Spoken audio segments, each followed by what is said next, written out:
জাতীয় সঙ্গীতের প্রতি সম্মান প্রদর্শন করে এভাবেই দেশের স্বাধীনতা দিবস উদযাপন করছেন ইউক্রেনের প্রেসিডেন্ট ভলোদিমির জেলেনস্কি। 34তম স্বাধীনতা দিবসের রাষ্ট্রীয় আয়োজনে যোগ দিয়েছে দেশটির উচ্চপদস্থ সামরিক কর্মকর্তা থেকে শুরু করে বিশিষ্ট রাজনৈতিক ব্যক্তিত্বরা। একই সঙ্গে ছিলেন কানাডার প্রধানমন্ত্রী মার্ক কার্নি। কিয়েভকে দিয়েছেন $2 বিলিয়ন মূল্যের সামরিক সহায়তার প্রতিশ্রুতি। যুদ্ধে শহীদ হাজারো ইউক্রেনের সেনাদের জন্য সবাই পালন করেন 1 মিনিট নীরবতা। এটিকে স্বাধীনতার যুদ্ধ বলে রাশিয়ার বিরুদ্ধে জয়লাভের প্রতিশ্রুতি দেন জেলেনস্কি। প্রতিশ্রুতি দিচ্ছি, রাশিয়ার কাছে আমরা কখনোই পরাজিত হব না। ভূখণ্ড হস্তান্তরের মতো অপমানজনক কাজ করার কোনো প্রশ্নই আসে না।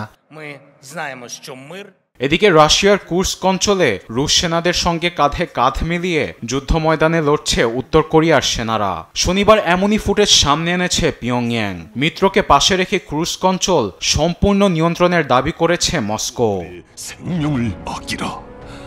ইউক্রেনের স্বাধীনতা দিবসেই কুর্স্কের পরমাণু বিদ্যুৎ কেন্দ্রে কিয়েভের বিরুদ্ধে হামলার অভিযোগ করেছে মস্কো। ক্রেমলিন বলছে রোববার ড্রোন হামলায় আগুন ধরে যায়, তবে দমকল বাহিনী তা নিয়ন্ত্রণে আনে। বিদ্যুৎ কেন্দ্রের একটি ট্রান্সফরমার ধ্বংস হয়ে যাওয়ায় উৎপাদন ক্ষমতা নেমেছে 50%।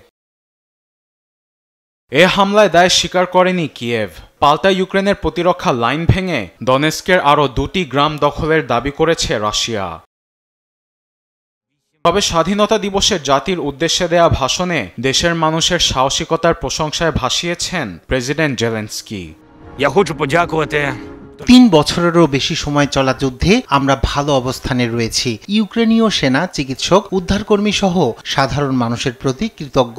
আমরা সবাই কঠিন পরিস্থিতিতে, তবুও ইউক্রেনের অস্তিত্ব টিকিয়ে রাখব। এ পরিস্থিতিতে ইউক্রেনকে প্রায় $70 কোটি অস্ত্র সরবরাহের প্রতিশ্রুতি দিয়েছে নরওয়ে। তালিকায় আছে আকাশ প্রতিরক্ষা ব্যবস্থা, বিধ্বংসী পেট্রিয়ট ক্ষেপণাস্ত্র।